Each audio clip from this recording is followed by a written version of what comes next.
Okay, probably need to dim the lights again so people can see the screens. Thanks, Jim. Okay, what's to discuss? It's a full moon today. The last quarter will be on the 12th of May, the new moon on the 19th of May, and another first quarter at the 27th of May. There is actually, or there was, a penumbral lunar eclipse today, but it finished just before the moon rose in Edinburgh, so it wasn't very good for it. In fact, it was impossible for us to see it as well, but other people saw it in other parts of the world. If you are interested in doing more about the moon, it's a fascinating subject, and we have our ASC 24, which are the 24 most interesting objects in the sky for beginners, and the first 4 of those are objects on the moon, so have a look at that on our website. And if you want to go into the moon in more detail, there's something called the Lunar 100, and these are for more advanced observers, and these are the 100 sort of typical features on the moon, and some of them are really quite hard to do. We are actually doing our own Lunar 100 project, and if you look on our website again, you'll find members' images of these features on the moon. Moving on to the planets, this is showing the sky for the 15th of May, the middle of the month. Venus is still visible after sunset in the west. If you've looked in the west, you'll see the bright blazing Venus. It's very hard to miss it, and it's still going to be there this month. It's currently 66% illuminated, magnitude minus 4.1, so it's the brightest object in the sky, apart from the moon and the sun. And by the end of the month, it's only 50% illuminated, 52%, but it's actually increased in brightness to minus 4.3, and that's because it's larger and closer to the Earth by that time. And here's a nice picture that Andrew Farrer took of Venus over Loch Veneca, and you can see just to the lower left of Venus there, you can see the Hyades star cluster, and lower right you can see the Pleiades as well. It's a very nice image.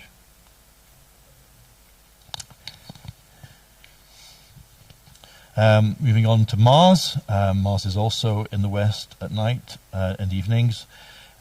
It's quite faint now, magnitude 1.3, and getting fainter throughout the month, 1.6, and it's a very tiny disk, so it's nothing like as big and interesting as it has been earlier on in the year and last year as well.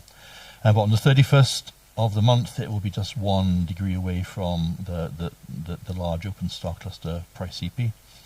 And that's the path of Mars through the sky, through Leo, into Cancer, and at the end of the month you can see it's there close to M44, the star cluster.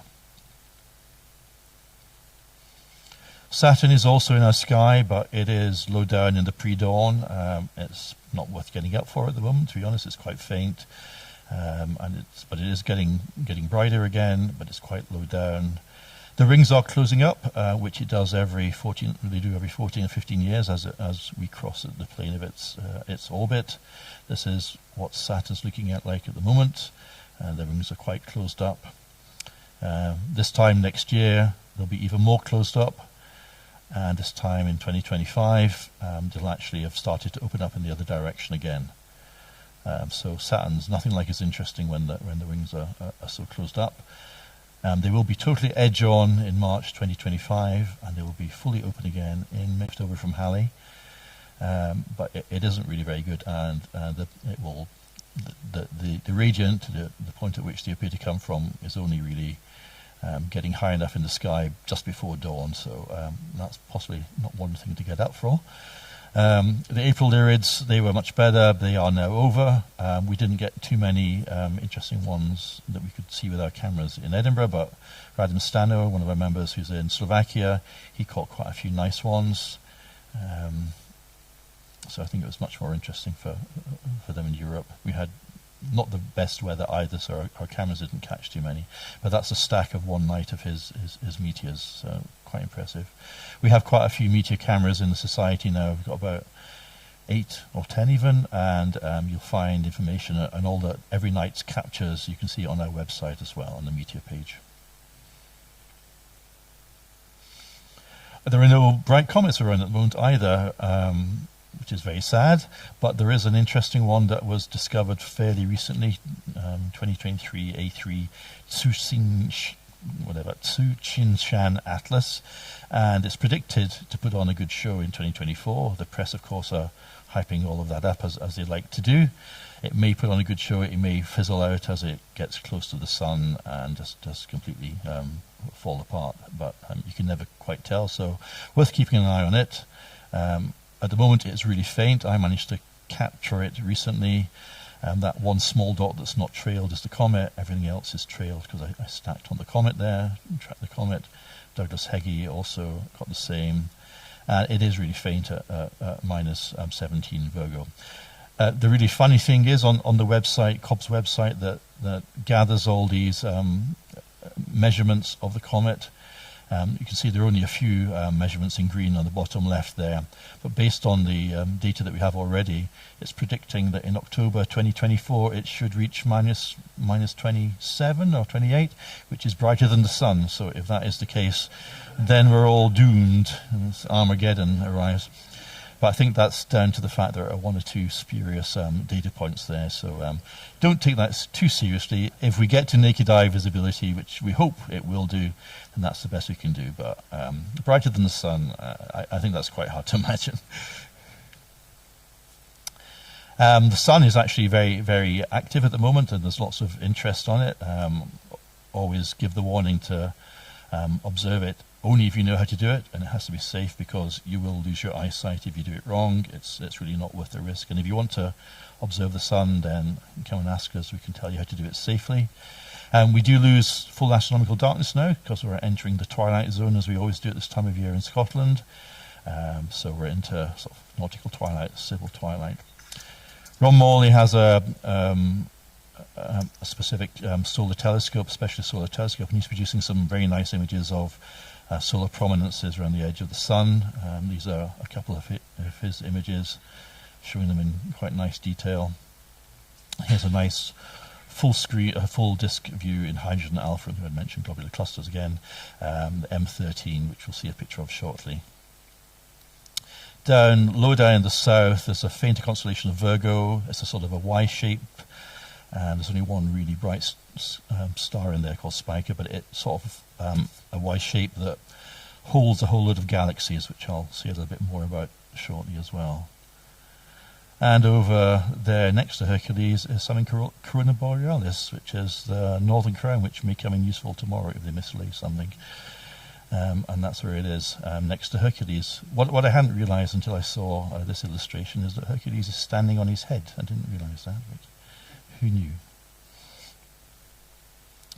Again, looking south, it is globular cluster season, which makes me very happy because I like globular clusters. So if you look over there, just on the east side of the southern meridian, there's peppered with these wonderful objects, and they are very similar in many ways, but they are also very distinctive as well. But they sort of inhabit a halo around our galaxy rather than in the plane of the galaxy.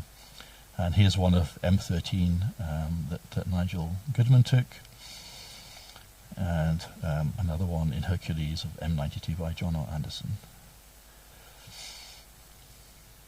But as Alan mentioned last month, it is also galaxy season because of, if you dig a little bit deeper into the night sky, you'll see these huge clusters of galaxies, and these are just showing the brighter ones, but there really are many thousands of galaxies in these clusters.